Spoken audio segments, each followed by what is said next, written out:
Car's been strong all year. Now, I got to ask you, this morning at 9 o'clock for the warm-up session, the seat in your car was empty. You were nowhere to be found. Can you tell us what happened? Oh, the seat wasn't empty. Buddy Lazier was in here. He did a great job warming up the car for me, and I want to thank him for that. And we had a little problem this morning, but we'll make up for it in the race. All right, a little extra pressure for this young man, very much in the spotlight. Now let's get back to that confrontation of last week as we go to Jan Beekes. Gary, the other driver in question is, of course, Paul Tracy. Now, Robbie Gordon claims he was not overdriving in yellow, nor was he holding you up. I assume you see that differently. Well, you know, there's always a difference opinion when you get one driver from another. But, you know, I feel I was in the position to win the race. I was leading. He was being lapped, and it was a questionable call at best, I think. So, you know, we're professional drivers, and we don't need to get into a shouting match about it. But, you know, this is a different week, and that's water under the bridge. And hopefully we can do a good job this week, and it's not an issue. Now, tell me, you have been a driver that has also tried to keep from going a lap down, and you've also been a driver that's led a lot of races. What do you think the responsibilities are of each driver? Well, I think it all depends. When you come up on a pack of people and you're racing with people, obviously, if you're in a position to where you're going to gain some position, I feel in that situation, Robbie wasn't racing anybody. He was 50 seconds behind Emerson. He wasn't in a race with anybody, and it was just only me, myself, and Al and him. And it was, you know, it's just a situation where I think the call could have gone either way, but, you know, it's just, it's water under the bridge now. We're here at New Hampshire. Well, thank you, Paul. You know, there have also been other announcements since last race, and Gary Gerald has more on that. Certainly another major story this last week coming out of Mid-Ohio, the announcement by Bobby Rahal and Carl Hogan that they won't be using the Honda power plant next season. Bobby, have you made a decision as to what power plant you will use, and when may an announcement be coming? We haven't made the final decision, but we would hope to maybe announce something probably around Elkhart Lake, I think. You know, we want to take our time, obviously, and make sure we make the right choice. We should also point out Honda has said they're fully committed to IndyCar. They plan to be back in '95. The question now, what team will they be representing? Let's go back to Paul. And those are just the stories leading into this race. But consider here 1 year ago. There are many feel that this was the best oval race in more than a decade. Tracy comes up to challenge Fittipaldi on the outside. They split around a slower car. Tracy comes into second place now. He dives for the lead alongside of Mansell, and Paul Tracy in a lap comes third to the lead. It's not over yet. Look at Mansell. How quickly things change. Mansell saw an opportunity in traffic, sliced down the inside, and then suddenly got boxed in, and Tracy went to the outside. Look at the traffic jam here. Mansell loses it, backs it down, catches the wall. That brings out the yellow, of course. Everybody gets by safely thus far, but it closed up the front of the field. The battle for second place.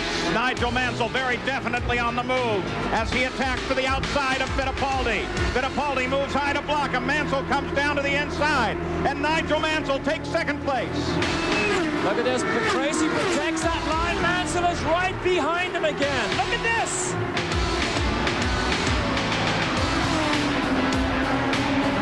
And Mansell swings to the outside. Tracy down low. They dart in and out. They use the advantage of Stefan Johansson, and Mansell takes the lead. Heading for the third turn. Nigel Mansell makes the turn in. Tracy has little or no opportunity at this point. And here he comes. Happy 40th birthday, Nigel Mansell. The birthday win solidified Mansell's grip on the PPG Cup that eventually resulted in his championship. But it's 1994 and the players are back. Nigel Mansell, winless thus far in the season. Paul Tracy, denied victory a week ago, who has his eyes set on the PPG Cup, the symbol of the IndyCar Championship. The dominant power in the points fight is the current leader, Al Unser Jr., who today starts back in the pack as he searches for his second championship crown. To provide you with proven protection. Slick 50 automotive engine formula. Moving closer and closer to the start now of the Slick 5200 at New Hampshire International Speedway. Derek, at this point in the season, there are so many questions that need answers. That's right, and as we watch Alonso Jr. seem to get a firmer grip on this championship as the season rolls on, it gives us a little bit of time to reflect on some of the unanswered questions flying around IndyCar at the moment. Number one, of course, is Honda. Where will they go, or who will partner them? Remember, if they have another development year, it will be difficult to convince a front-running team to partner Honda again next year. Moving on to number two, Nigel Mansell. His IndyCar career does seem to be over after one spectacular and one lackluster year. However, his contract to go back to Formula One is not yet signed, but we do believe it is imminent. Then there's Paul Tracy. Now, this is an interesting problem here because he is under contract with Roger Penske. However, it is doubtful if Penske will run 3 cars again next year. But Roger Penske does not want to lose touch with one of the finest talents in IndyCar racing at the moment, so he has a dilemma. Now, we do hear a rumor that Carl Haas already has a handshake deal with Paul Tracy for next year. Fourth man, question is Villeneuve. Will he stay? Will he go? Well, despite the presence of Peter Collins from Team Lotus of Formula One at his pit in Toronto, Villeneuve is already signed for a 3-year contract to remain with Barry Green in IndyCar racing. So that is just a sample of some of the questions flying around IndyCar racing at the moment. So many great stories. I love the silly season, but let's get to the race now and take a look at the starting grid. On the pole is Emerson Fittipaldi, his first oval pole since the 90 Michigan 500. 0.2 of a second back is Raul Boesel for the 4th time this year. He starts on the front row as the command goes out to start the engines. In row 2 is Nigel Mansell with so many decisions ahead of him this year. And Paul Tracy, he led 130 laps here last year. In row 3, Mario Andretti, his most recent win came on an oval at Phoenix last year. And Dominic Dobson, this equals his best starting position for the year. Row 4, Teo Fabi, the last time Teo started higher was in 1993 at Long Beach. And Adrian Fernandez, this is his best start ever on an oval. In row 5, Stefan Johansson, he finished 4th earlier this season at Phoenix.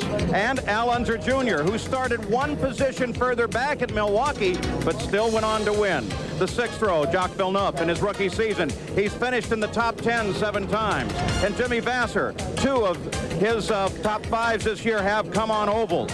Robbie Gordon inside 7. He has finished in the points in all but 2 races this year. And Eddie Cheever, his best ever finish came on the 1-mile oval at Phoenix.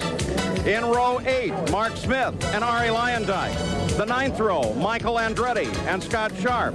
Row 10, Bobby Rahal and Mike Groff. The 11th row, Hiro Matsushita and Marco Greco. Row 12, Scott Goodyear and Willie T. Ribbs. In the 13th row, Johnny Unser and Ross Bentley, and all alone in the last row is Mauricio Gugelmin. So now the cars are ready to roll away. The balloons are floating into the air, and we're ready for 200 miles of action at New Hampshire International.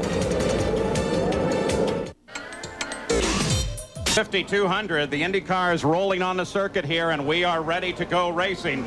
Let's take a look at what's on the line here today. The race analysis here, 1.058 is the actual distance of this mile oval. 200 laps, race record, 133.621 miles an hour. Set, interestingly enough, by Bobby Rahal.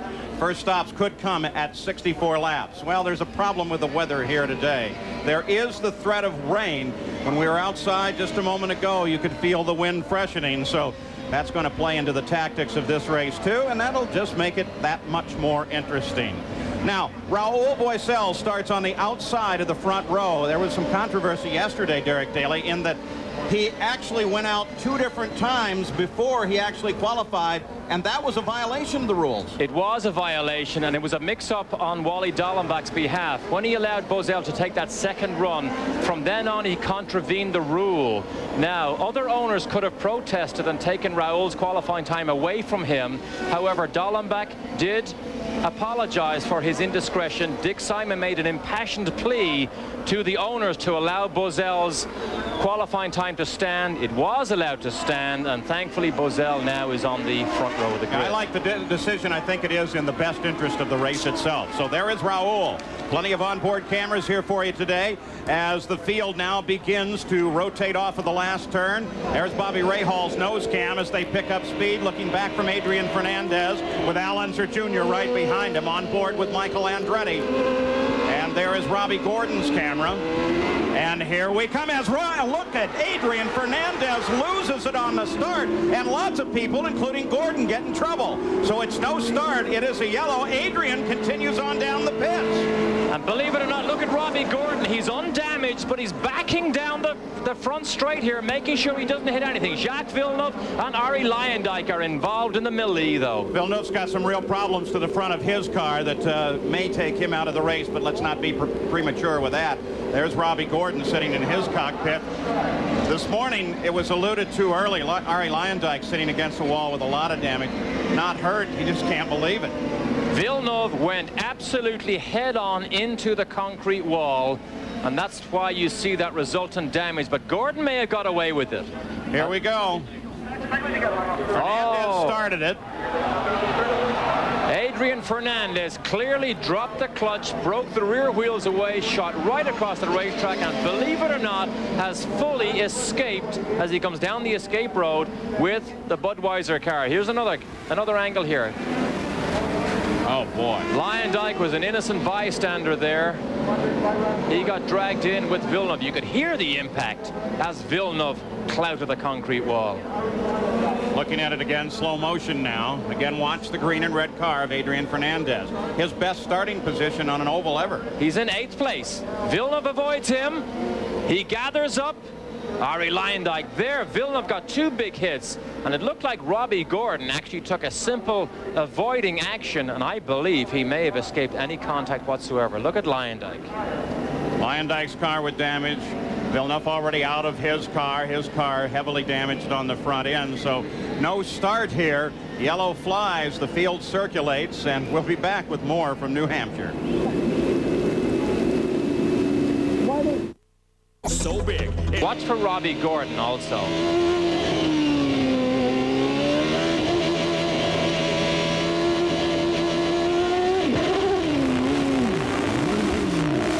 Boy, it didn't take much, did it? You could see the wheel, you could hear the wheels begin to spin and chirp. Robbie Gordon's view. Watch him hit Villeneuve.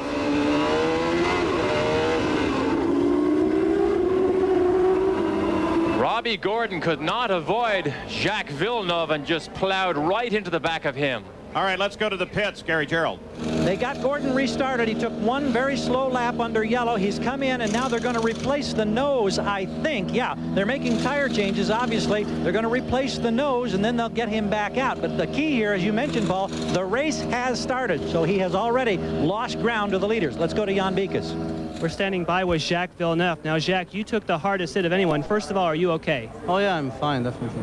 What happened from your eyes? Well, Fernandez lost it and came across the track, so I slowed down not to hit him, and then I think Robbie was behind me, and he just hit me, and then there's nothing I could do. Short day for you today. We'll see you soon. Back up in Canada again. Well, we got some testing on Tuesday and Wednesday in Nazareth. But it's sad because the car was going really strong in the warm-up this morning, stronger than it had been the whole weekend, so it was looking good for the race. Thank you, Jack. Yeah, Forsyth Green Racing did have a good opportunity there. At least the good news, as we reported earlier, is that he will be back for at least another year, if not several. Let's go back as Robbie Gordon comes back in after a lap, checking that new nose. Let's just listen to Adrian's engine here.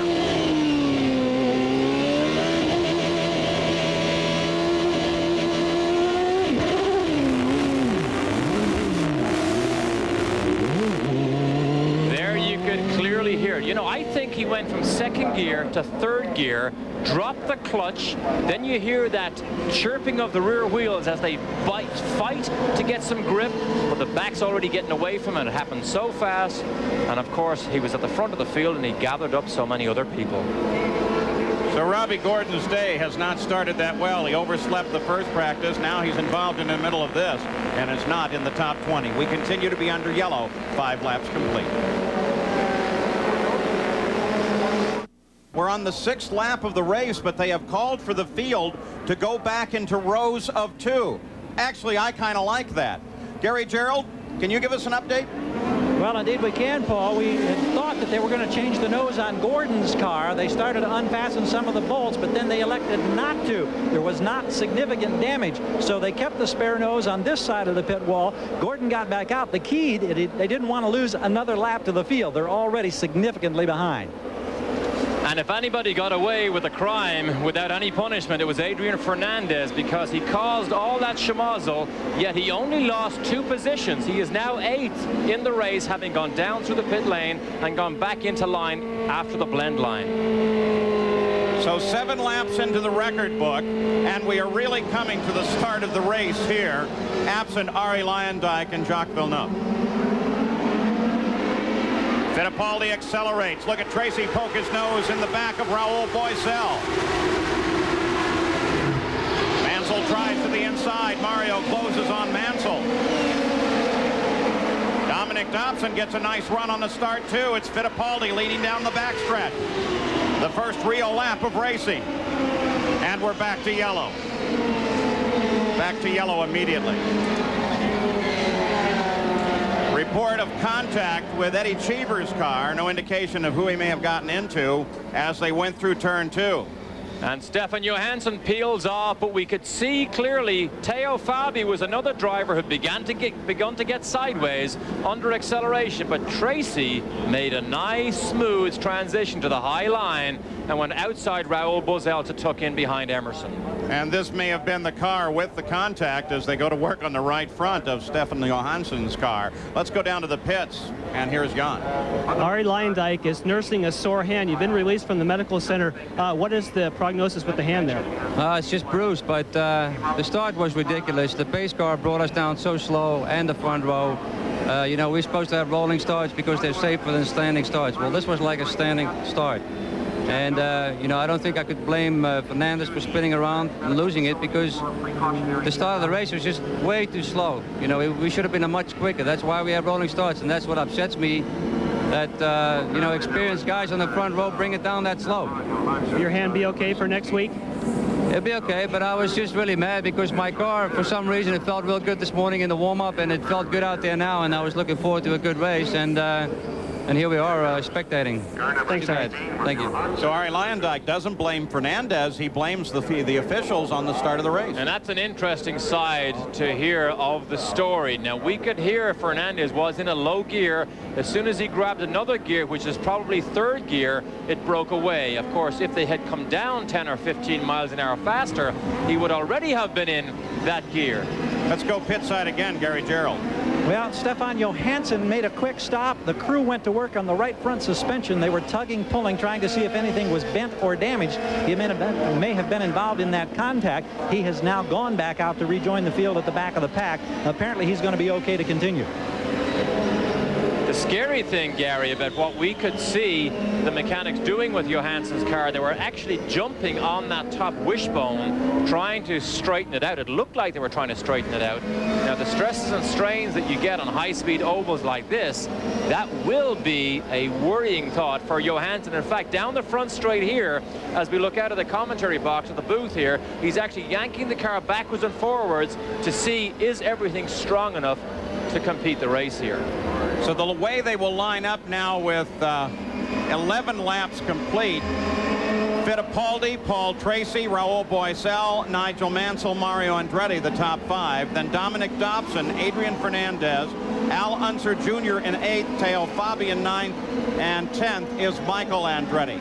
They're going to give Robbie Gordon a black flag stop-and-go penalty for passing in the pit lane. We come back to speed. Look at Tracy. Tracy drops to the inside. Looks to block Fittipaldi getting into the corner. Fittipaldi won't have it. Boisel closes. So does Nigel. Brave move by Tracy. Whoa, another down spins it. Whoa, and that's a serious look like Johansson. One of them upside down. That's one of the Pac West cars. We can see it's a Pac West cars. Huge crash on the back straight. The field comes to a stop again.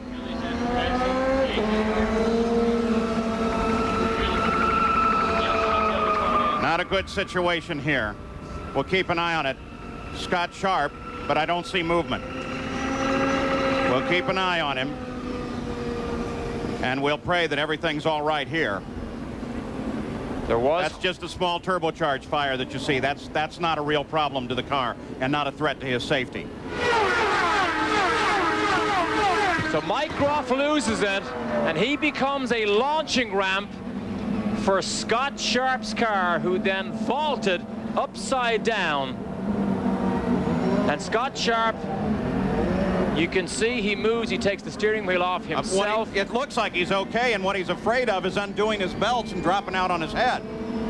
The safety crew just now getting there. There they are. And watch the launching ramp that Mike Groff's car becomes. Sends him upside down in a frightening, sickening succession of rolls. And thankfully, you dissipate energy when you have crashes like this as you roll down the racetrack, no matter how spectacular it looks. The safety crews, they are there. And Scott Sharp, thankfully, we saw him motioning to the safety crews to say he was okay, but possibly unsure how to extricate himself. Mike Groff slid off the course and backed into the wall, his car along the inside. You talk about courage, look at these crew members. You don't know what's there. There could be methanol spilled. You don't know the structural integrity of that car. IndyCar safety team is excellent. The scariest thing for a driver when you have a crash this big and you're upside down is fuel spillage. You are virtually trapped, and all sorts of thoughts begin to race through your mind, particularly about the fuel spill. So Scott Sharp, in his rookie year, lives locally here in Connecticut, has lots of family and friends here supporting him. He only qualified 18th. But his car owner, who we just got a shot of earlier, Bruce McCaw, will be thankful that his driver is okay, because racing cars are disposable items and you can always replace them. You saw Bill Luchow there kneeling down on the side of the car, give a thumbs up back toward the medical team. I'm sure that means that just what do we see? He's okay. He's not okay. He's fine. Unbelievable. He is getting a standing ovation from the crowd here on the front straight, because they just realized it's in full view of everybody here. They just realized that he is safe, and that is the #1 thing that's important here. Here's Robbie Gordon's view of this situation now that we know Scott's okay. This is turn 2. There's Groff loses it. There's the launching ramp. Oh, my goodness. Whoa, Robbie Gordon. I think Robbie got tapped in it. I think I heard an impact. Yeah, wheel-to-wheel contact, an open-wheel car, causes some of this launching that we see with Scott Sharp. Young Scott Sharp from up here in New England, smiling after that harrowing experience on the backstretch here in the Slick 5200. We'll be back.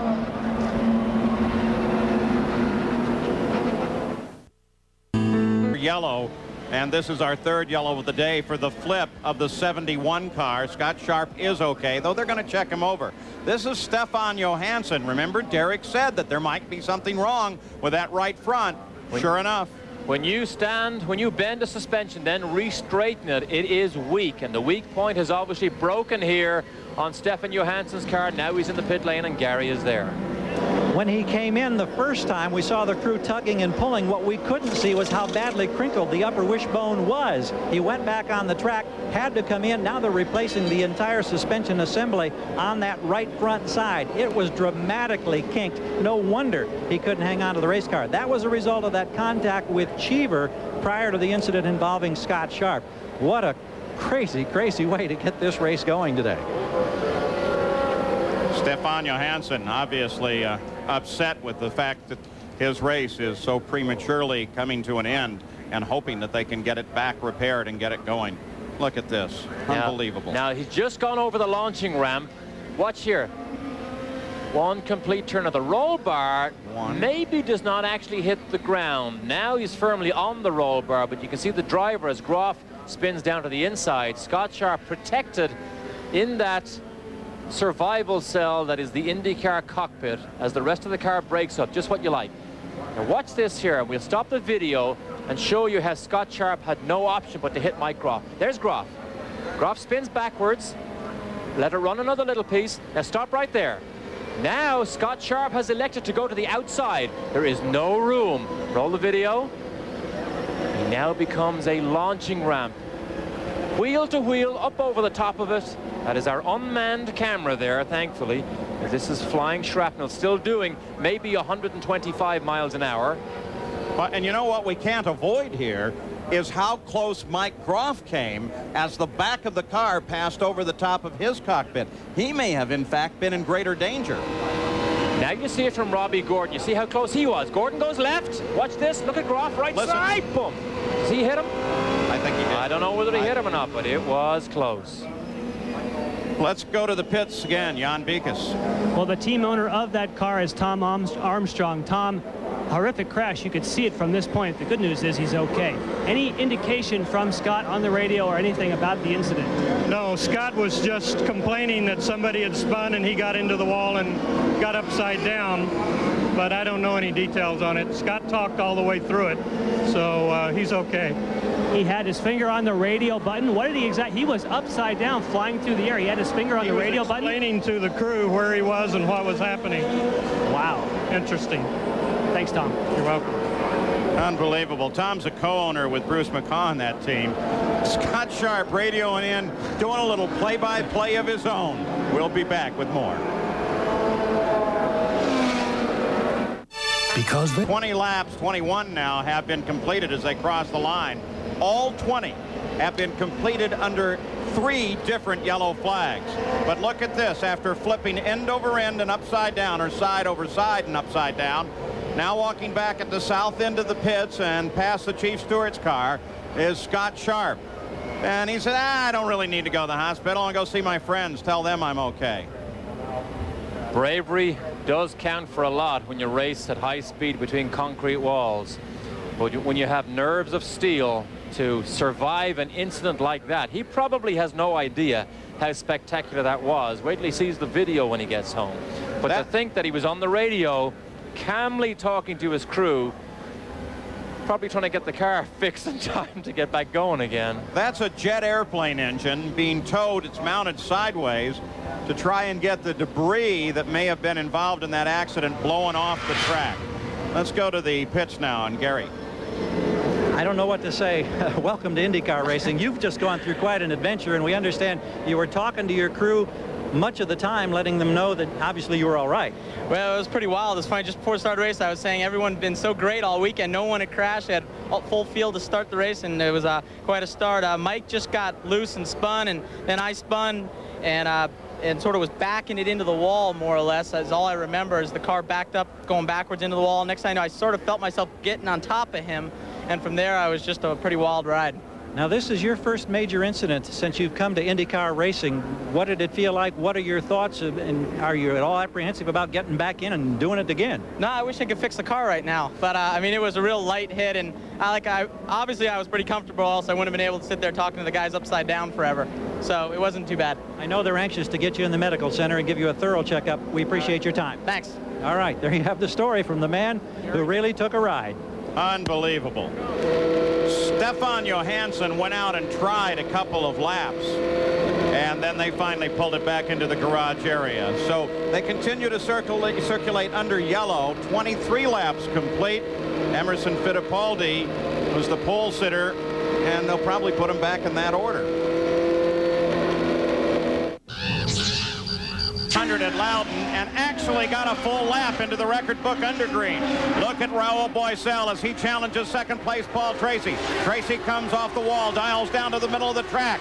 Boisel tries him down on the inside. Here's another note for you. Despite all those little increments of green, 3 different increments of green before, Michael Andretti started 17th and is now up to 6th. Raul Boisel, the guy of the moment, as he continues to try on Paul Tracy. Trying to force the issue down on that inside line. Tracy, look, he comes down to the middle of the racetrack, making it more difficult for Boisel. Tracy tried to hang on to Emerson, but then got embroiled in his own battle with Boisel, and that's the 2 Newman-Haas white cars behind, being led by Mansell. So Raul Boisel has been so close so many times before, is now on the edge of desperation at scoring a victory in the Indy cars. And every crew member up and down the line will say if anybody deserves a win, it is Raul Boesel. The leader of the race is Fittipaldi. He just cut the fastest lap of the race at 163.1 miles an hour. Mansell and Andretti run 4th and 5th with Andretti closing. And Mario has been fast here all weekend. In the test here just after Toronto, Mario was the fastest car here and has been fast every session. Has blown 2 engines, though, right before qualifying. One went on Friday, so he is looking for reliability today. Matt Schuster pulls down to the inside. Maybe the onboard cameras will help us tell, but we're getting a lot of reports of moisture around the track. You're on board Nigel Mansell back in 4th place. Nothing real obvious here. So if there is moisture, it's very humid here, so it may be at times actually difficult to tell. Back straight, 195 miles an hour they pull in top gear. They get on the brakes, not hard, just brush them. As they exit the corner, 155 miles an hour here, and then they accelerate.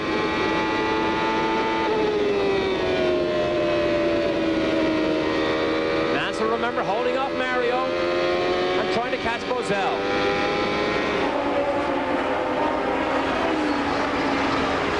Nigel Mansell closing just a bit now, 4/10 behind Raul Boesel,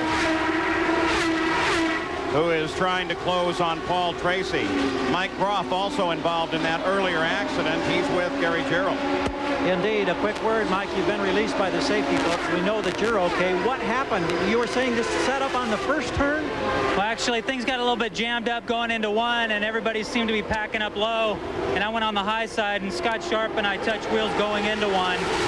And that kind of got me moving a little bit through the corner, and I ended up spinning on the exit because of it. This is a big crash, but I guess it's probably not as big as the one you endured at Indianapolis.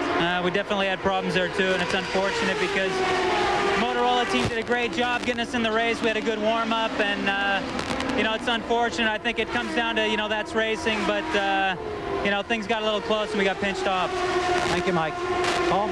As the leaders on lap 33 begin to overhaul traffic, Raul probably had his best chance at Tracy just a few seconds ago. Couldn't get the job done. Now he closes back in. Still plenty of traffic ahead. And Boesel may be mindful that he flew off the road here while in contention last year, exiting turn 2. You have to be careful. But the traffic that we see, the leading cars pick its way through. From here on in is what Loudon New Hampshire racing is all about. That's Al Jr. trying to force the issue with Michael. Al Unser Jr., remember, started back in the field. He did that at Milwaukee and won. He's alongside Michael. Mauricio Gugelmin, Michael's teammate, is actually the slowest car in the field at this point. They overhaul him, and Michael ducks in behind Little Al. And you can clearly see there that Al Unser Jr.'s Penske outhandled Michael's Reynard. Michael was in the lead. He was on the high groove, probably experienced push or understeer. Al Jr. comes down the inside, plants his foot on the floorboards, and away he goes. Look how much he pulls out in a lap and a half. Al Unser Jr. now charging up through field, runs in 6th place. Michael Andretti is 7th. Dominic Dobson setting up just behind Michael Andretti now and beginning to challenge him as Al Unser Jr. runs all alone, trying to catch up to Mario Andretti. Al Jr., the championship leader, had a very poor performance in qualifying. He qualified just after the modified cars here on Saturday afternoon. I think that put him sideways a little bit because of the 3 Penske cars, he qualified all the way down in 10th place. Not very good for the championship contender. At the top of the field, it's Fittipaldi, a 2.5 seconds ahead of Paul Tracy, then Boesel, then Mansell. Here's something we've added this week for you to try to give you a chart entirely down through the field. The car number is after the driver if you want to make your own chart on this, or look for your favorite driver. We'll try to go back to this a number of times during the race. That's a little bit of you asked for it, you got it. So Al Jr. now mindful of the championship. He is one of the masters at understanding that to win a championship, it starts in March and doesn't end till October. Spectacular performances on the day is not his style if the car doesn't have it in it. As Eddie Cheever moved aside. Cheever, we don't see any damage or didn't see any pit stops after that reported contact earlier with Stefan Johansson. Eddie Cheever on the side pods of his car is carrying a number 28. And a get well Ernie, of course, referring to Ernie Irvin and his terrible accident yesterday in Michigan. Oh, Al Jr. taking advantage of traffic here. He's catching Mario. That's what he wants. Mario is in his sights. That's Mario right there. Can't quite hang on to Mansell. But traffic plays such a huge role here at New Hampshire. Gives us tremendous racing. Little Al reels in Mario Andretti. Down the backstretch. There's Mario. Little Al closing. Almost on top of him. The battle will be for 5th. There it is. How quick is Al Jr. when he runs by himself? He just set the fastest lap of the race. Over 164 miles an hour average. That's just the average. The entire front end of the field now begins to close up. Fittipaldi, Tracy, Bozell, Mansell, and Andretti. Pretty soon they're going to be running all together. So many cars this weekend under the existing track record set last year. Now the track has been resurfaced, but many people think that the softer compound Goodyear tires. Here comes Al Jr. on a slingshot. Little Al tries to move under Mario. Mario brings it across and keeps him back. Little Al loses a little momentum there, comes high off of the corner. I mentioned the Goodyear tires. The compound is softer, but it does go off a little bit quicker than what they're used to here. Mario will not be easy to pass. Little Al tries that approach down the inside again. Again, it doesn't work. He tries to pick up momentum on the exit of the corner. Again, he comes to the inside. Oh, forced the issue down the inside. Now look at this. The handling of the Penske is much better through and off these corners. That's where he seems to gather up momentum and catch Mario. However, when they get side by side, that Ford power still seems to have the legs on Al Jr. down these straights. That's where Junior's quick. Look at the slingshot. Emerson Fittipaldi and I were talking about that yesterday, and Emerson finally looked at me and says, what do you think Ford is actually doing with that engine? It is powerful at the front of the field. Fittipaldi and Tracy, with Tracy trying to move outside of Fittipaldi. Oh, there is racing room. You do have two distinct racing grooves here. Emerson holds the inside. Tracy makes it. Tracy stay there. Look at him just whip around the outside and pick up the lead of the race. Paul Tracy in front. Bozell closing. Mansell closing. They're in traffic again. Here we go again. Everybody's all crowded in the one piece of racetrack, but Tracy, who has such an uncertain future as we speak, is the man who takes control. Now Bozell attacks his countryman. The view from Mansell's car, the left-hand side. Bozell dials way to the outside. Mansell comes inside of Mark Smith. Second, third, and fourth, all in a line here. Bozell is quicker. Look, Bozell moves to the outside around Fittipaldi. Can he hold that position? He'll trap him behind the slower car of Guzman.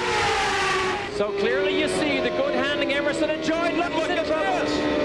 Here comes Nigel on the charge with Fittipaldi. So the leader of the race is now moving steadily backward as Mansell gets him. Subtle changes to the handling. Look, they sandwich the Hollywood car of Maurizio Guzman. Mansell on the outside. I just mentioned a couple of laps earlier, these tires tend to go off a little bit quicker than normal. The Tripollis clearly have gone off, and Al Jr. still tries to get by Mario. Al Unser Jr. in his continuing battle with Mario for 5th place. You see what Mario did there? He blocked him. He blocked him and boxed him in behind Guzman. Perfectly legal. He just picked the racetrack, the piece of racetrack he wanted. Al Jr. had to back off. Think over his career now on his Arrivederci Tour, how many times Mario has seen these situations develop and how foxy he is. Now it's little Al down along the inside. Mario knew there was no chance to hold him back there. And so he lets him go. And Al Unser Jr. driving some superlative corners here. Closes now toward the front. And the radio frequency that we do monitor up here, Roger Penske just okayed Al Unser Jr. to slip down a gear to 5th and to go ahead after Mario, and he gets Emerson also. Little Al takes Emerson. So now he moves into 4th place. Nigel Mansell is the next in his line. And it's a compromise when you set up these racing cars. If they start with push, sometimes they go to loose. Look at this, has a little look round the outside. Mario works on Fittipaldi. Are we seeing two different strategies at play here? Has Fittipaldi decided to drop back? Go ahead and let the lead run away? Well, no. He is definitely in trouble because he has dropped back way too fast. The decision comes whether he should go to the pit lane, and he does. Whether he will go to the pit lane right now and get a new set of tires on or struggle with low speed, and obviously there's the decision made right there. So Emerson Fittipaldi grabs the pits. Look at the marks on the tires. Look at that, the black marks on both front tires as he grapples with what I think is a push or an understeer situation. Fittipaldi out of the pits, 4 new tires. That'll put him well back in the fight, but he had no choice. Tom Brown is Emerson's engineer. They were all smiles after qualifying because, to be quite honest, Emerson didn't really show his hand until qualifying came. They trimmed it out a little bit on the wings, and suddenly the elder statesman just blasted and grabbed the pole. But he looked strong until about 45 laps into this race. Twice the Indy cars have raced here at New Hampshire. Twice the pole sitter has won the race. What about Emerson today? He reported to his crew that his car is swimming like a fish. I assume that means that it was swirling back and forth all over the track. Let's go pit side, Jan Beekens. Well, it turns out that we're having a tire blistering problem. Emerson Fittipaldi has blistered the front tires of his Marlboro Penske. That's why he radioed in that he had understeer. They're trying to obviously block this right now because the Goodyear engineers are trying to keep everybody out of here. It's pretty frantic down here, but it looks like he might have a potential tire problem, Paul. Well, if he has it, then you have to assume everybody has it. Jan, we had just spoken about the softer compound that Goodyear brought here for this weekend. It has made everybody go fast. Why do you think they brought a softer compound? Well, it is in preparation for the Firestone onslaught to IndyCar racing next year. They're preparing right now for the battle. Hunter Jr. around Mansell, now on the attack for second place, Raoul Boisel. Though those attacks are getting a little more difficult. They're bottled up behind Bobby Rahal, who has been giving wide berth to the corners and letting the leaders come through. A neutral handling car will preserve its tires better. We have seen Al Jr. particularly good in the corners. Maybe he has a neutral handling car that allows him to be brave like this, and he passes Boisel. But he gets caught up behind Rahal, but not caught for long. Around inside Rahal, Boisel back to third place. Look how fast they pull away from Rahal's car. In the front of the field, it's Tracy, Unser, Raoul Boisel. We'll be back. Of the Slick 5200 is being brought to you by American Honda, who has been making quality cars in America for the past 11 years. And by PPG, world leaders in automotive finishes. The chairman of Slick 50, Bill keeps an eye on this race, but he thought it wasn't going to get underway there for a while. We're now 64 laps deep in it, a little over 64 miles. Paul Tracy is the leader. Nigel Mansell is back in third as Al Unser Jr. got around him, and then Mansell got around Boisel.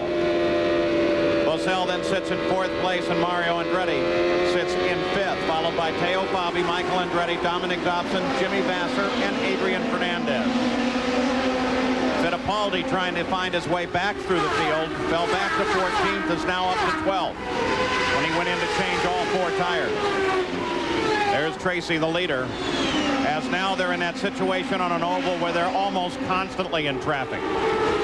Familiar role for Paul Tracy to lead, but he is about to have his hands full with his teammate Al Unser Jr., who spends more time during practice preparing for his race setup than probably anybody else here. And here's the result of it. Always quicker with a long run on a full tank of fuel. With Dominic Dobson in the middle, they work their way around the slower car, first of Willie T. Ribbs and then Mark Smith.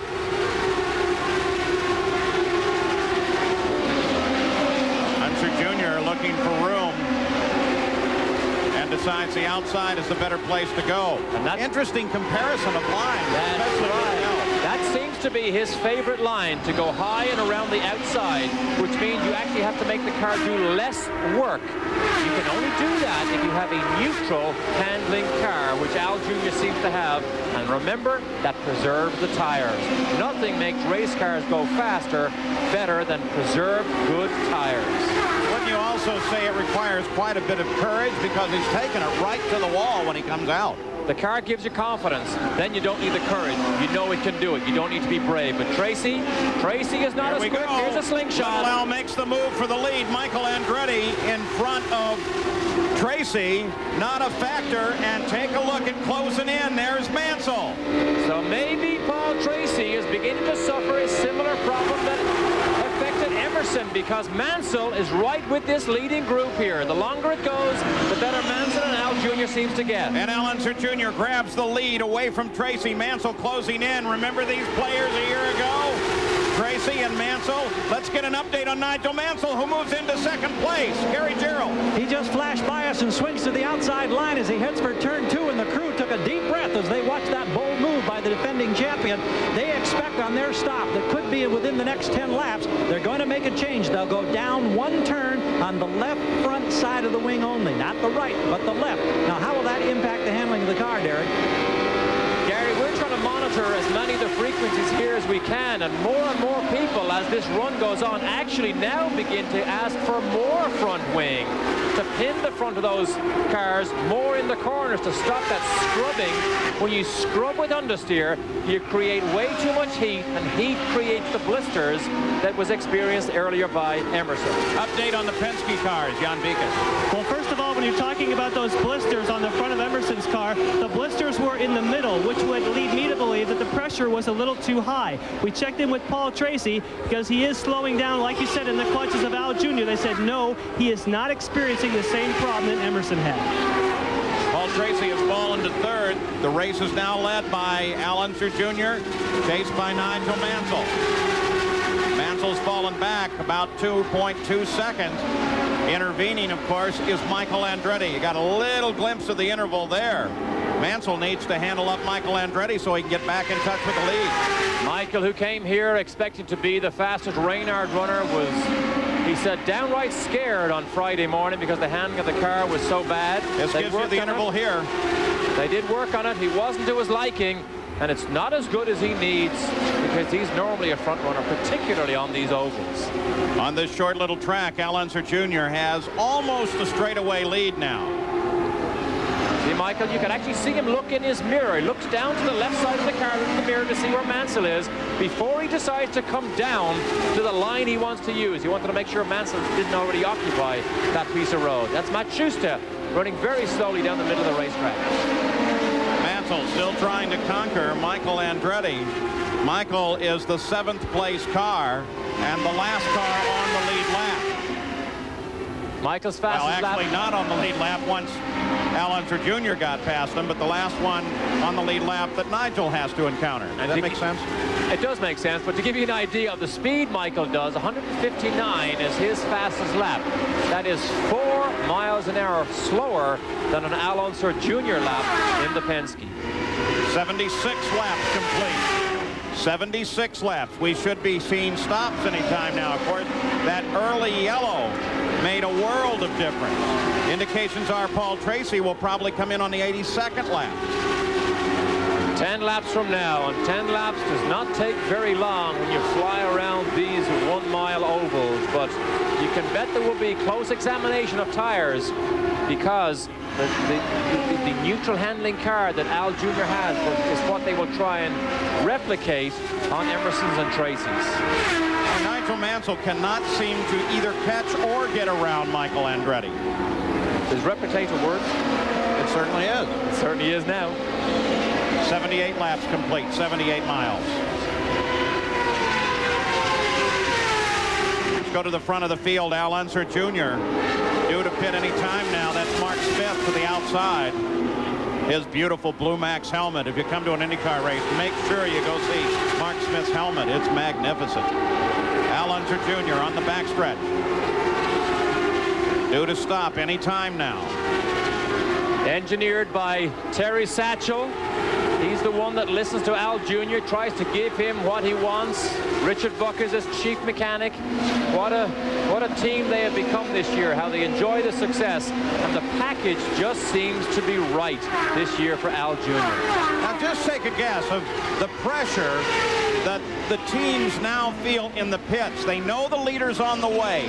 Little Al has been in a valiant fight that put him in the lead. Any mistake at all, a half a second, can blow this whole race. So the pressure now shifts from the driver and over to the crew, and it's tremendous. Jan Beekes is there.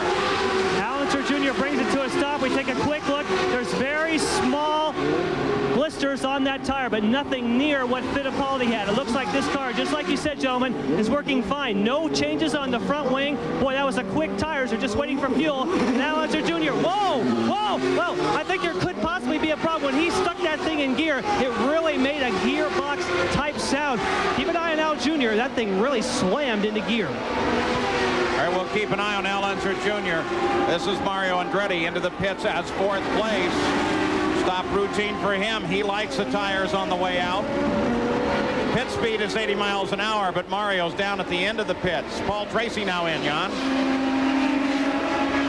First of all, we saw the other Penske car. Now we see Paul Tracy. His tires were absolutely clean. Boy, that was a quicker pit stop for Paul Tracy. Boy, he lights him up. He's out of here, Paul. No gearbox sound for Tracy like we had for Al Jr.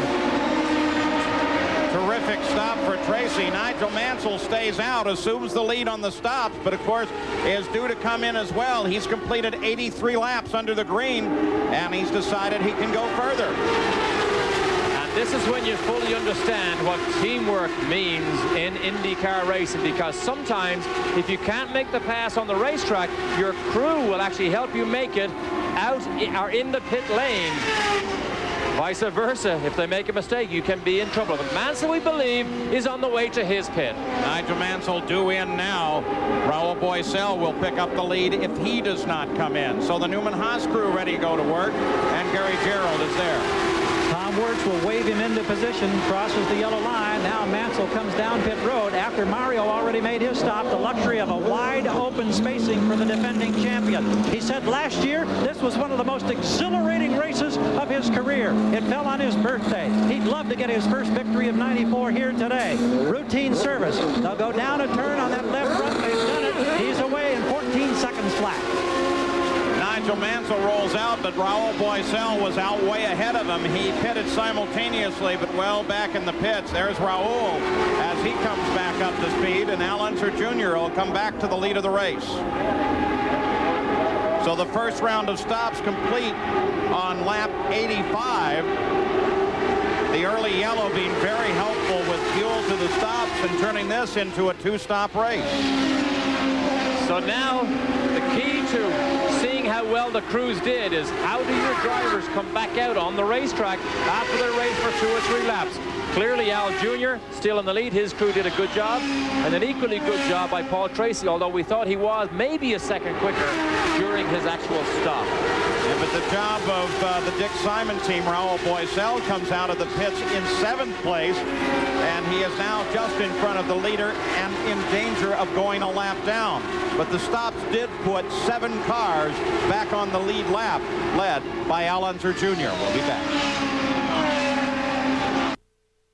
Now's the time to get a Corolla.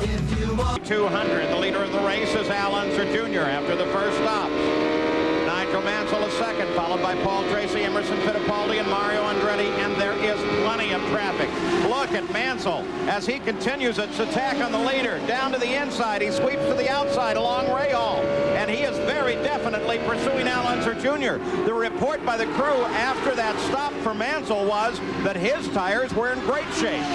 Well, we didn't see the Penske cars of Tracy or Al Jr. make any major changes to those front wings, so we know they're pretty good. We know by Mansell's speed he's good. Now these particular corners suit Mansell's style. He's brave, he likes to go very late and deep, and he's very good at reading traffic. He uses traffic very well to his advantage. It astounded me last year at the joy that he took out of driving on ovals. One would think that he wouldn't like it. In fact, most former Formula One drivers, yourself included, Derek, I remember when you first ran Phoenix, and you weren't at all pleased with how busy it was at first. That's the thing. Then you get used to it. Then you realize how good, how close, and how much of a technique it takes to drive an oval. Then you begin to enjoy it. Teo Fabi was very quick in the practice, and now he's in the pits with a problem, Jan. Well, Teo Fabi has just brought his car in, and at first the Jim Hall crew thought they could get it fixed, but it looks like a broken header for the Pennzoil machine. Just where they put the side pod on there at the moment, underneath there is where the exhaust system is. That broke, and you can actually see that the paint is bubbled. And we'll try and get a word with Teo here in a moment.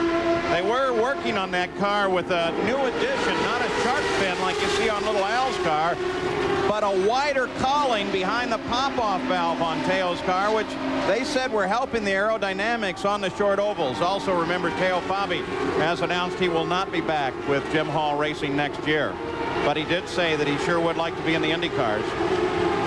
Interesting that he announced that. It was actually, yeah, it was Jim Hall told him his services would no longer be required with this team for next year. Rumor has it he may go and form his own German touring car team and drive it for next year. Let's go to Jan Vikas. Teo, first of all, what puts you out? And also, we were just talking about your plans for next year. Well, I had a broken exhaust. That's the reason why we stopped. And I think I have a very good opportunity for next year, so I will be back. So you can't tell us who yet, though? Can you tell us who that'll be with? I don't know yet, but I feel good opportunity, and I'm sure one is going to work. Thank you, Teo. The best version I ever heard of that uttered was Derek Daly, who said, our plans for next year will be very, very exciting. And you didn't have a thing, did you? Didn't have a single thing. But somebody who's actually shadowed the Pennzoil team all this week, and in fact 2 weeks ago also, was Derek Warwick. He is still here, still wants to become an IndyCar driver. Al Unser Jr. leads the race now by almost 2 seconds over Nigel Mansell. That battle is broken off at the front. Here's something that's a bit scary for Robbie Gordon. We saw Al Jr. just lap him once again. He just radioed in. He said, I've never been as afraid of a car as I am right now. Robbie Gordon, who we're on board with now, has his hands full with the Valvoline car in all sorts of trouble. There's the Ford Electronics telemetry. Running in 5th gear, up above 1,200 RPM, topped at 178 miles an hour. Give you an idea how much different that is from qualifying. 198 they hit during qualifying. It's 20 miles an hour slower. Believe me, between the concrete walls, when you're uncomfortable, you're actually scared in the racing car. An interesting admission for Robbie Gordon. So you see his whole demeanor is one of being fearless. Brash Gordon, you would never believe is scared in anything. He is uncomfortable. Al Unser Jr. just flashed over the line with the 101st lap. It is now, should rain come into the picture, and we don't have any indication of that at this moment, but should it rain, it is a legal race. They could flag the race and declare a winner. Now, you might be interested to know how we can't see Robbie Gordon sawing at the wheel, even though he's in so much trouble. The key to oval track racing is you have to feel it before it happens, because when that happens, it's already too late. Well, let's check in on that comment from Gordon. There's Gary Gerald in the Walker pits. Eric, we understand your driver has radioed that he's got a real handful. Is this a dangerous situation? Well, it's certainly a handful. You know, we didn't really give him a very good car, I don't think, today, and he's really having his job cut out for him. But we're running for as many points as we can get and try to, get our pit stop so we can try and correct it. Now, how much of this may rest in the fact that he missed your warm-up session this morning and you had to go recruit Buddy Lazier to get a few laps in the car? Well, maybe it might have given us an indication, but the temperature was a little different in the morning to what it is now, so you never can tell. Until you actually race, you don't really know what it's going to do. Did you figure out where Robbie was at 9 o'clock this morning? I think he was having a lie-in. He was sort of, he didn't get his wake-up call, so he kind of got left behind. But we're doing the best we can, and we're trying to get some points, keep running. Thank you, Derek. It's been a crazy day for this team, Paul. Yeah, there is good news for that team, though. Starting 24th was another team member, Willie T. Ribbs. He now runs in 12th place. 105 laps are complete. Al Unser Jr., Nigel Mansell, Paul Tracy, Fittipaldi, and Mario Andretti, the top 5, as the action continues.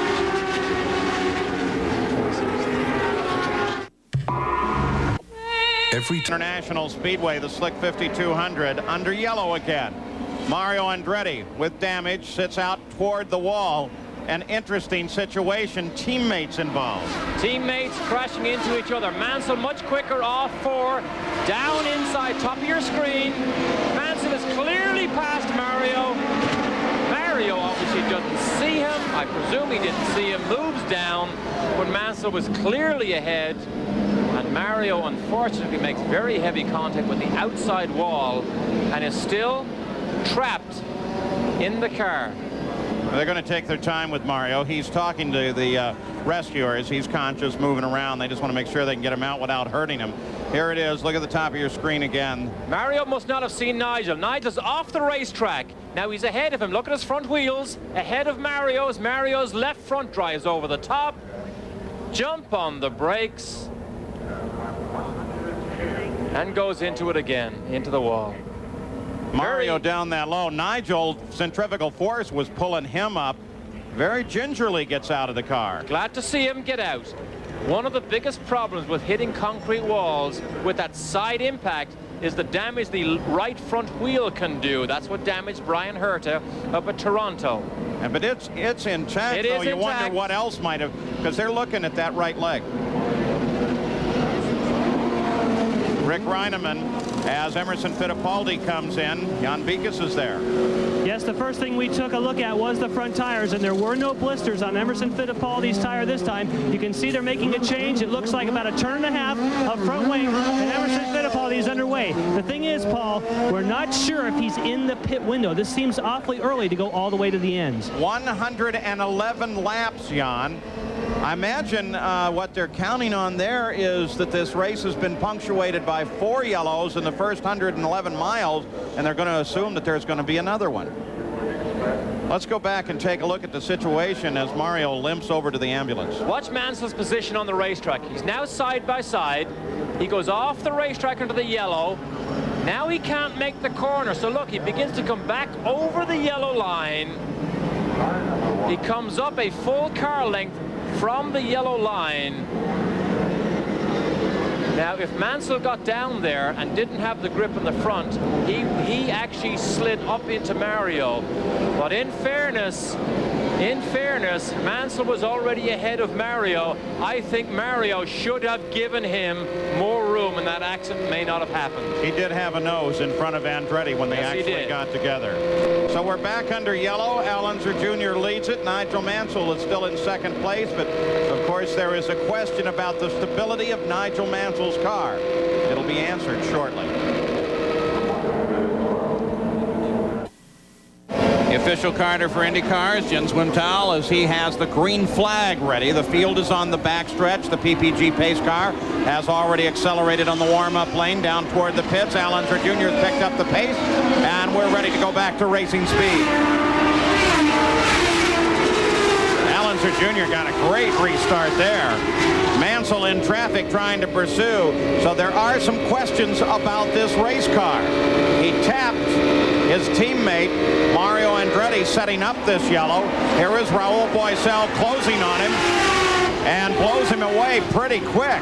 Well, we may have a problem with Mansell. We'll try and get a good look. We can't see any of the right front suspension damage. Usually you see a steering arm or something bent, but Boesel blew by Mansell. Now that just gets Boesel in 5th place. Mansell's still in 2nd. Gary Gerald, do you have any idea on the condition of Mansell's car? No, other than the report of grip, but the crew has laid out fresh rubber. They're waiting for him on pit road. Nigel, just before the green, issued his apology on the radio, told the crew, please tell Mario I'm sorry. He felt like he was down as low as he could get over there in turn number 1. So now they're waving on pit road, and we await Nigel Mansell. Mansell on the pit road, making the run down into the pits. Paul Tracy and Emerson Fittipaldi go into 2nd and 3rd as Mansell comes on the pit road. Gary Gerald, give us the call. Well, we watch and we'll see what the crew does. Immediately, of course, they'll change all 4 of those wheels, get the fresh rubber and the fuel, and we'll see if they look and change anything else. Tommy Wirtz taking a look. Everything appears to be routine, Paul. I'm very surprised. No, now they stall. He grabs the clutch, pops it in gear. Now he's back up to speed as he accelerates on pit road. And I didn't see anything obvious in the right front. No, that was Timmy Coffeen going through his workout for the day, trying to push start Mansell. I'm glad he followed up on that rear wing, but what a costly pit stop for Mansell, who could have made it under yellow flag conditions and had to make it under green, but we're still not sure whether that tire change has actually cured it. 122 laps are complete. 200 laps of scheduled distance. We're running at 108 miles an hour. Gary, an update on Nigel? Yeah, the crew's assessment was basically what you saw, Paul, and it indicated that everything looked good, but Nigel was not comfortable when the green came out. The car was not handling to his satisfaction. That's why they took that drastic move of coming in. It may well be a move that may have cost him the race now. Let's go to Jan.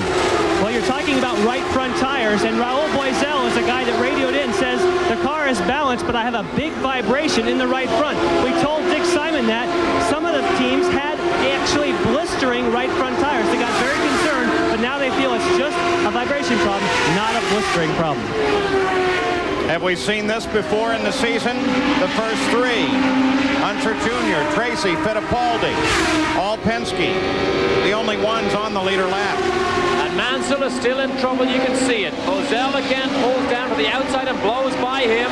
Watch how easy it is for the Penske. Mansell is in trouble. He is in trouble. He doesn't like to drive racing cars that are scary. I'm sure he's on his way to the pits again. At the same time, Raul Boisel has definitely picked up his pace as he moved into fourth, got around Michael Andretti to accomplish that. And so Raul Boisel, who was very fast in qualifying, finally got going here, is beginning to move in. Let's go back in the field. 10th place is Adrian Fernandez. Remember, he had that spin right at the start. There's your onboard camera. Just ahead of him is Scott Sharp as we take a look at the Delco Electronics telemetry here. Keep an eye on those lateral G's. Look at those things built in the corner. What a colorful billboard Adrian Fernandez in the Gallus car is. Very colorful. Well, this is a good example of a driver growing in confidence, becoming much more mature. At Mid-Ohio, able to race wheel to wheel with some of the names that he only dreamt and read about for so many years. Big star name in Mexico. Yeah, colorful billboard, but that one blocks our view of the dashboard. You don't think that's intentional, do you? We got this other dashboard. We got the other Delco dashboard. Couple of different camera positions on that car, by the way, one of them looking backwards. Now, Fernandez did have some trouble because when we were under yellow, he made two pit stops, one after the other, trying to correct whatever it was. Adrian Fernandez rear view. There's the Mexican flag, which he carries today because it's election day in Mexico and he wishes that he were part of it. So this is how he shows his patriotism. Nigel Mansell into the pits once again, Gary. Paul, he radioed in and says, I can't drive the car the way it is right now. Now, it may be premature to say that he is totally out of the competition. We'll wait and see if he shuts the engine down. He's coasted to a stop. Engine still running up on the jacks. Looking now on the front suspension, both sides. Right rear's off, now the engine's off, wheel comes off. Nigel Mansell's day is apparently done. So the frustration for the defending champion of this race, the defending champion of the series, has just escalated another notch.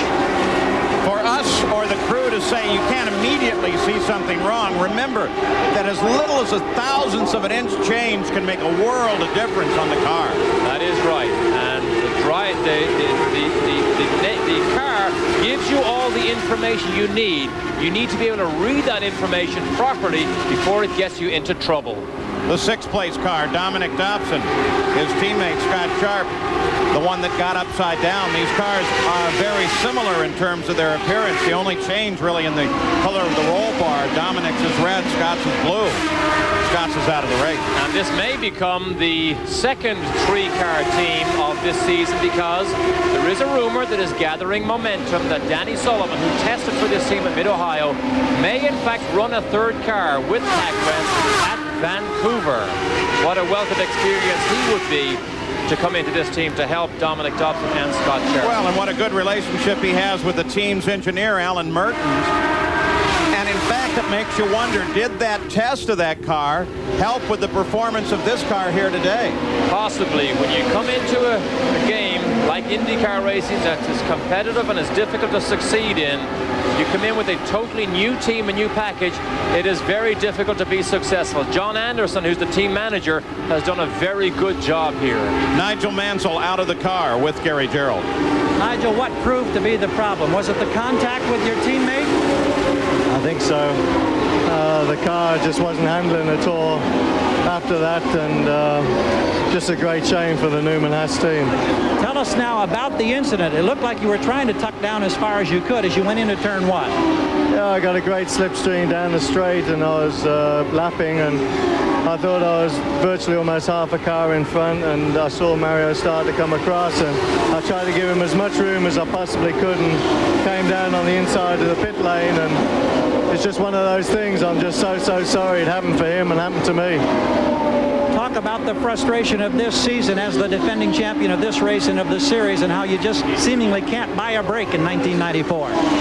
Well, unfortunately, that's motor racing, and you know, what happened today was unfortunately just a racing accident, and you know, we were going very well. I was very happy, and I had little Al in my sights. I think there's only about 2 or 3 seconds between us, and I was just looking forward towards the end of the race. Thank you, Nigel. We've got a problem with the leader, Paul?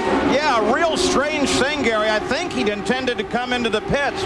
He slowed drastically, and then he came back up to race speed. Jan Beekes? What I can tell you, Paul, is it was a big surprise for the Penske crew. We were standing right here. All of a sudden, they just dove over the wall to service Alonso Jr., and then he did not come in. We will find out exactly, but I would speculate maybe some kind of electrical problem, and maybe he switched over to a backup, and now he's up to speed.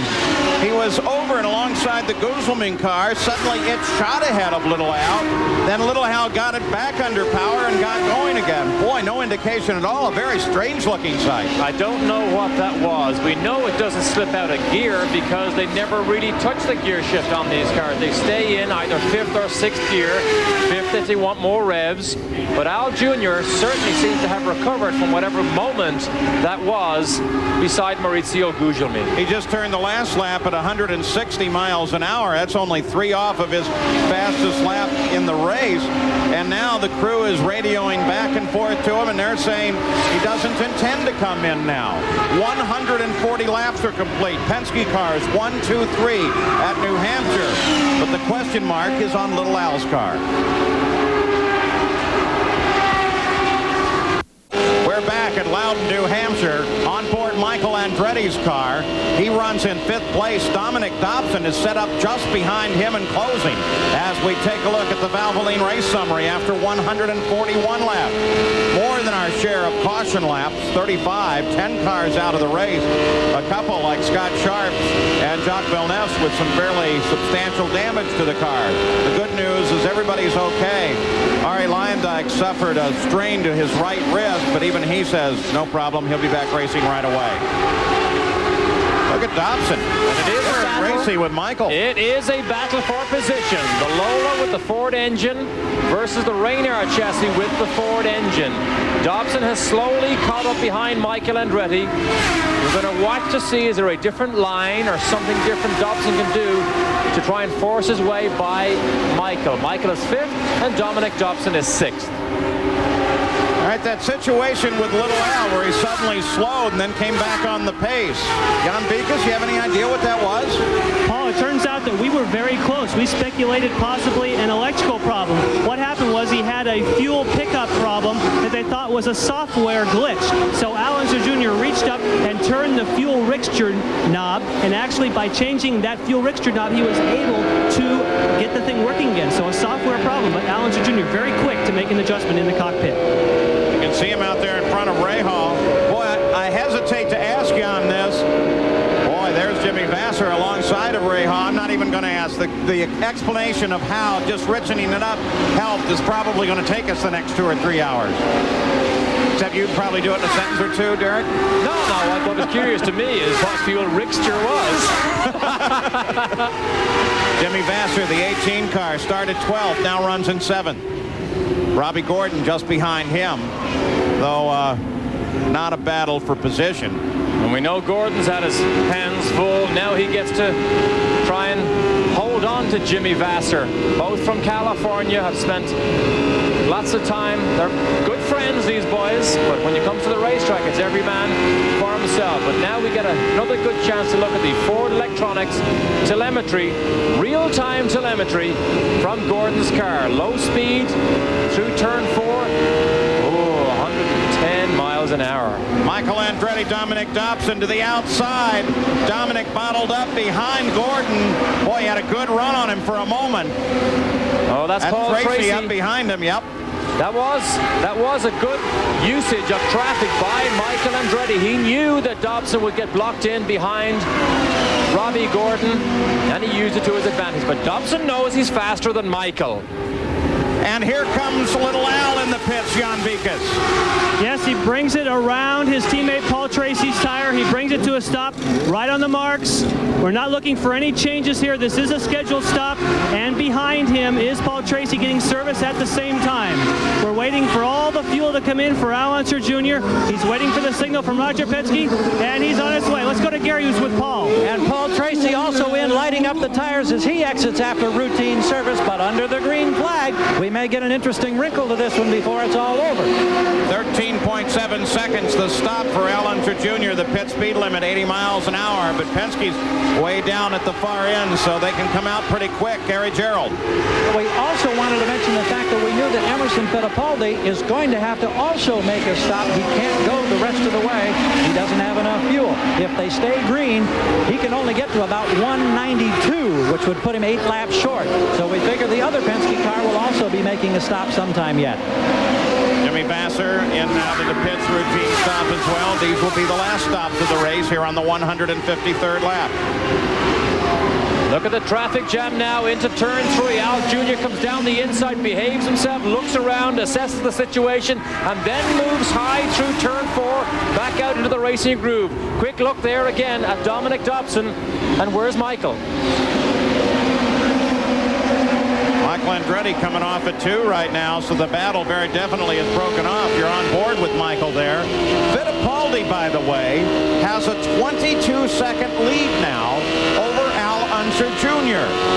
22 seconds is certainly longer than a pit stop, but with roll in and with roll out time, it's going to be pretty close. He's got a whole pit to do at 80 miles an hour, though, so you assume Little Al's going to get by. But still, you can't assume too much. That is the big problem. 80 miles an hour. Believe it or not, it's so slow when you come down that pit lane. You just lose second after second. Al Jr. knows that, but it might make an interesting crew fight if they can get Emerson in and out in record speed. Well, if you're talking individual discipline, as Little Al and Michael are alongside one another, the real question is, can Fittipaldi continue? Look at him sweep to the outside. Can Fittipaldi maintain, or Tracy sweeping to the outside, can Fittipaldi maintain the discipline to stay at 80 miles an hour? So Paul Tracy closing on his teammate Al Unser Jr. in what is developing as a battle for second place. And remember how Mansell outfoxed Tracy in traffic last year and took away a possible win. Maybe Tracy learned something. Maybe he can use the traffic to his advantage and try and go around Al Unser Jr. I don't believe they'll be under team orders. Do you think so? No, I don't think so. This is the only battle on the circuit right now. Fight for second, Al Unser Jr. and Paul Tracy. We keep watching for Fittipaldi's stop. Tracy, who had that flamboyant style for so long that got him in so much trouble, now being guided by his engineer Nigel Beresford and Rick Mears. They are the people who helped Paul Tracy sort his car out and his race weekend. And he really hasn't had the type of incidents this year that we've become almost accustomed to seeing Paul Tracy have. Emerson Fittipaldi out in front. They're whittling away at him, though. They've taken 2 seconds off this battle for with Tracy and Unser Jr., which is only separated by 7/10. But Fittipaldi had a 22-second lead 4 laps ago. He's down to an 18.7-second lead. So we keep an eye on Fittipaldi, watching for his intent with regard to the pits. And the Penske cars are still 1, 2, and 3. Back in New Hampshire International International Speedway, the Slick 50 200. Next weekend, Speed World begins Saturday at 7:30 p.m. with NASCAR and the Goodies 500, and continues Sunday at 7:50 a.m. Eastern with Formula One, the Belgium Grand Prix. Speed World next week here on ESPN. There's the leader of the race, Emerson Fittipaldi, an 18.8-second lead on his teammates. Second place, Al Unser Jr. Paul Tracy is third. Let's go to the pits and Jan Beacon. Our fourth place running Raul Boisel has brought it into the pits, and he will finally get a new right front tire. We can tell you it was not blistered. It must just have not been balanced. Boy, that was a quick stop. He almost killed it, but Raul Boisel is out of here.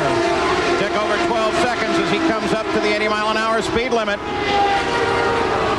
Boisel in fifth place. Yeah, just drops him down because of that pit stop. Michael Andretti inherits that fourth place, but we do believe he may have to make another stop. But Boisel is the leader of his class at the moment, because these Penske cars, as they have been most of the year, are in a different class when it comes to the race. So Boisel having a quiet afternoon, but not in contention for a win. Michael Andretti has been in the pits 5 times, the last time 56 laps ago. With Adrian Fernandez running 8.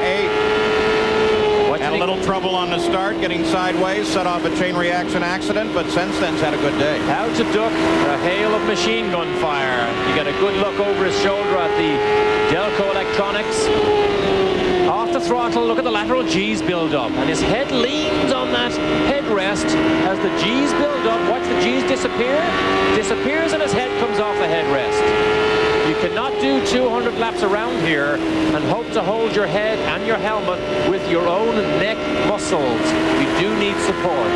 Well, Arnold Schwarzenegger could do it. He probably could, and maybe, I believe, does Mario use a neck strap? No, he doesn't use a neck strap, but he does use a cushion on the outside. These cars are so fast now around the corners that you're physically not strong enough with your own neck muscles.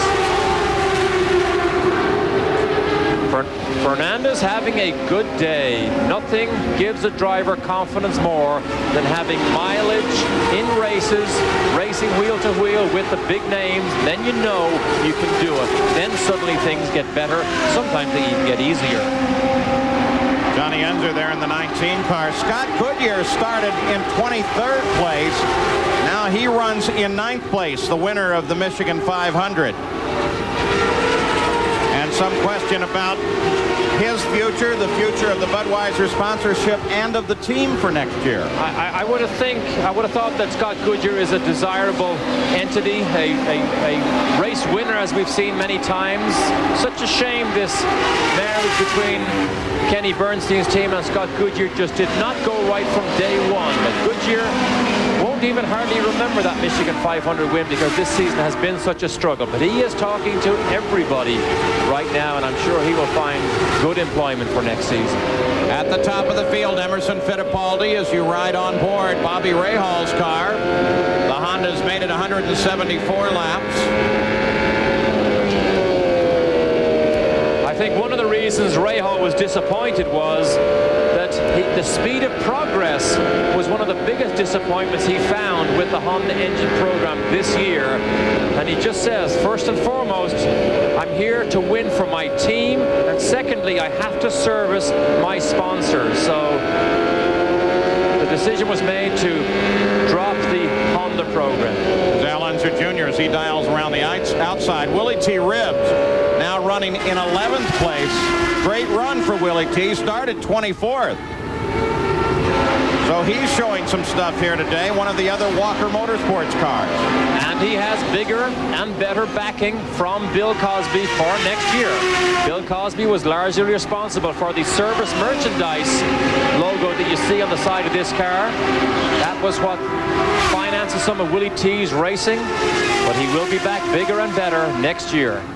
Let's go pit side, Gary Gerald. Well, with just over 20 laps to go, let's update the situation for Emerson Fittipaldi. They now know that they're going to be at least 5 laps short if it stays green the rest of the way. The crew plays for yellow. If they get yellow, it's a huge break. If it stays green, they'll have to come in for a splash of fuel Can he get out in time to protect the lead? Second thing we need to update, Mario Andretti has been released from the safety center, has gone back to his motor coach. He has a bruised thigh. So good news for Mario, Paul. Well, they were looking at his right leg, so that explains that. Emerson Fittipaldi pulled to 21 seconds ahead of second place Al Unser Jr. after dropping to 18.5 seconds ahead. He's now at 19.5 seconds. EDS scoring computer helpful not only for the crews down in the pits where they can keep track of everything, but it sure helps us keep track of everything too, as well as give you all that information like we're running across the bottom of the screen today. Now sometimes it takes longer to change wheels and tires than it will to do a timed stop.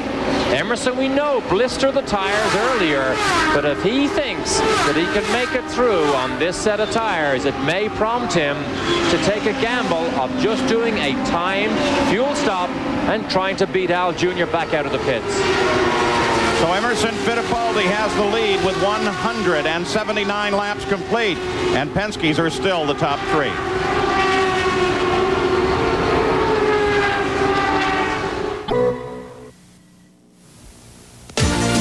ESPN's coverage of the Slick 5200 has been brought to you by Toyota and their full line of quality cars and trucks. Toyota, I love what you do for me. And by your local Yamaha dealer, who invites you to see their exciting line of motorcycles, ATVs, and snowmobiles.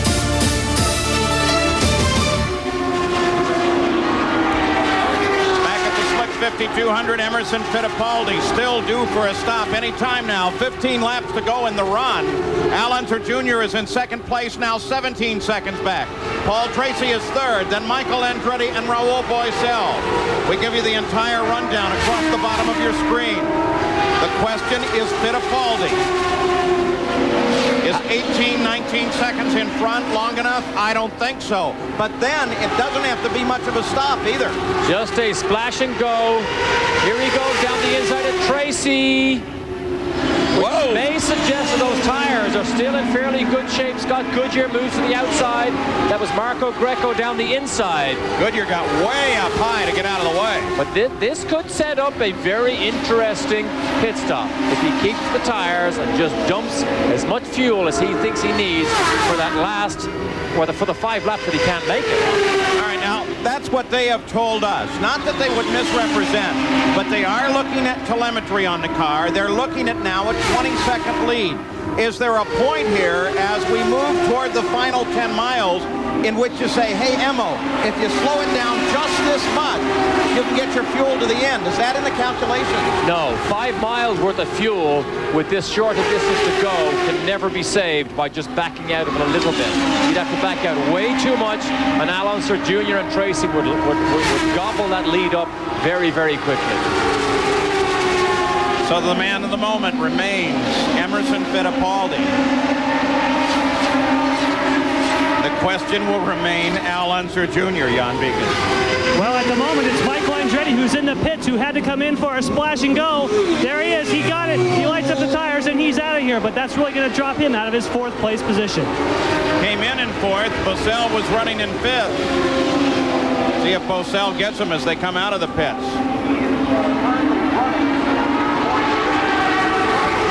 What a gamble it is sometimes if you do try and stretch the fuel more than it can go. Yellow flags, though, can be a godsend to a situation like this for Fittipaldi, but you just can't plan on something like that. But right now, the tires look good to me because he's just as fast as the man running second, Paul Tracy, our third, Paul Tracy. Boesel did get around Michael Andretti as Michael made that splash and go stop.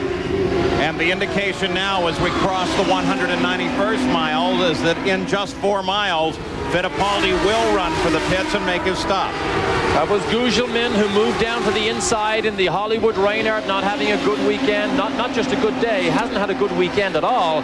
Fernandez now moves to the inside, lets the leaders go through. Fittipaldi is still flying. He ran a lap just a few laps ago, the fastest of the race at 164.5 miles an hour. Last last lap, he was way down through traffic at 153. And there you saw that confident outside line that those Penske drivers are able to take. There is a confidence that the car tells you that allows you to go right up beside the concrete wall, and you see other drivers and cars down the inside, which shows they're not happy with the handling or the tires or something on their particular car. Rick Reineman and the rest of Fittipaldi's crew is ready on the wall. Now Rick comes over the wall and the rest of the crew begins to lay out. So Fittipaldi due in here on the end of this lap. Now Emerson knows the in and the out lap are vital if he's not to lose too much time. So he needs to peel off at turn 4 as quickly as possible and get down. There he goes. All right, Fittipaldi gets it down under the 80 miles an hour. This is going to be an incredibly long time. He wobbles just a bit. Under braking, Gary Gerald, he's coming toward you. And the crowd has come to its feet across the racetrack watching. Here's Emmo. It'll be very quick. Pressure on the crew. They'll get the fuel, and then he's got to keep it under 80 miles an hour on the exit. He's rolling in 5.9 seconds. Now, will he be able to hang on to the lead? I don't think so. No. Al Unser Jr. comes by on the pit exit. Fittipaldi into second place. And it was a timed pit stop for fuel, no tires. Paul Tracy got around as well, so that puts Fittipaldi back into third place. So now when we saw Fittipaldi trying to pass Tracy, that was to put a lap on him. Now it is a battle for position to see if he can catch and pass Paul Tracy. A little gift for Al Unser Jr. as the Fittipaldi pit stop is too long. The run down the pits, very costly to him, though he maintained the legal limit. And now with 4 laps to go, it's catch-up for Paul Tracy trying to catch Al Unser Jr. Fittipaldi fell off to third. And 4 laps sounds a lot sometimes, but it's only 4 miles here. But look at the battle here for the lead. Al Jr. was caught behind the traffic of Michael Andretti as Jimmy Vasser moves aside. Now 3 laps to go. Tracy on the charge. There's Tracy. There is little Al just ahead. They get around Jimmy Vasser. Boy, look at how far out. Paul Tracy's able to dial the car and come off the corner. And there is another traffic jam that Al Unser Jr. has to pass. There's 4 cars, including Bozell, Michael, Willie T. Ribbs, and Goodyear.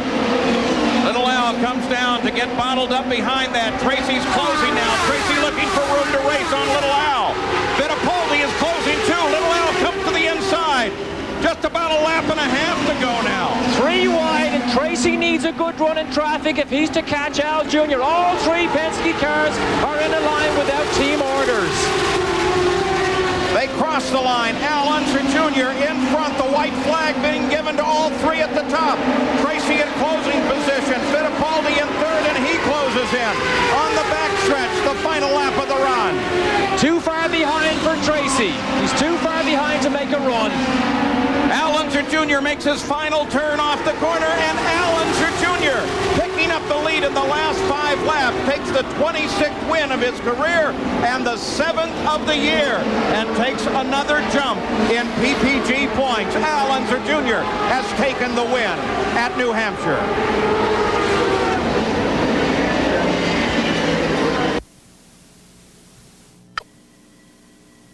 Well, the Slick 5200 has been run at New Hampshire International. Al Unser Jr. takes the win. Penske cars 1, 2, 3. Raul Boesel first in class, finishing in 4th. Take a look at some excellent results in the middle of all of this. People like Adrian Fernandez, Dominic Dobson, Jimmy Vasser, all with good results today as we take a look at the unofficial results of today's run. And some carnage there to cars like Lion Dykes and Villeneuve and Mario Andretti. Now let's talk with the winner. Here's Gary Gerald. For the 4th time this year, the Penske Juggernaut. 1, 2, 3. Junior, did you know how close and quickly they were closing in those last 5 laps after you got the lead on Emerson's Splash and Go? Yeah, I did. I realized how close they were coming and all that, but I was trying to get Michael, but I couldn't take any big chances, and Michael was running just quick enough there at the end that I just couldn't stick my nose up on the outside coming off. He was leaving me room, but it was just one of those things on taking the chance. And about 60 laps to go, you had a glitch. You suddenly slowed. We understand you made an adjustment on the mixture of the fuel, and it cleared up. Do you have any idea what happened? No, I really don't. It was something with the computer, of course, and or something with, it was fuel pressure was what the problem was, and I lost fuel pressure. And I just switched to another map, and it came back on. So, you know, we were very lucky on the Marlboro Team Penske. And the wins just keep stacking up. Congratulations. Thanks. I want to say hello to little Alec, Cody, and Shannon at home, and this one's for you, kids. Paul? Well, when you're the winner, you can do things like that. A 40-point lead Al Unser Jr. now has over Emerson Fittipaldi and Paul Tracy.